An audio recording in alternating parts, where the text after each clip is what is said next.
तो चलिए जी, Airtel axis का कार्ड भी फाइनली डिवैल्यू हो गया है। हम सभी का चहीता ये कार्ड, जिनके पास भी एयरटेल के सिम या एयरटेल के कनेक्शन हुआ करते थे, उन सभी को 25% कैशबैक देता था।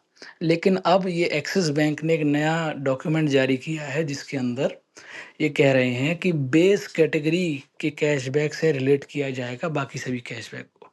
मान लीजिए आपने किसी ग्रोसरी स्टोर पर या ऐसी नॉर्मली किसी दुकान पर महीने का 1000 रुपये खर्चा है, ठीक है। इस कैटेगरी में आपको 1% का कैशबैक मिलता है, तो 1000 रुपये का 1% कितना हुआ? 10 रुपये, ठीक। अब आपको क्या किया जाएगा, पहले क्या था, 25% कैशबैक मिलता था और शायद 250 रुपये तक या 500 रुपये तक की लिमिट रहती थी, ठीक है। लेकिन अब जो आपने ये 1000 रुपये खर्चे हैं ना किसी नॉर्मल दुकान पर, उसका 1% कितना हुआ? 10 रुपये। 10 रुपये का डबल होता है 20 रुपये, है ना। यानी कि आप रिचार्ज जब एयरटेल का कराओगे तो आपको मैक्सिमम कैशबैक कितना मिलेगा? 20 रुपये का मिलेगा। या आपके सामने लिखा हुआ जो आप कैटेगरी पढ़ पा रहे हो इलेक्ट्रॉनिक्स में, अगर किसी ने 25,000 का खर्चा किया है तो उसको 1% के रिवॉर्ड रेट के हिसाब से 250 रुपये का बेनिफिट मिलेगा।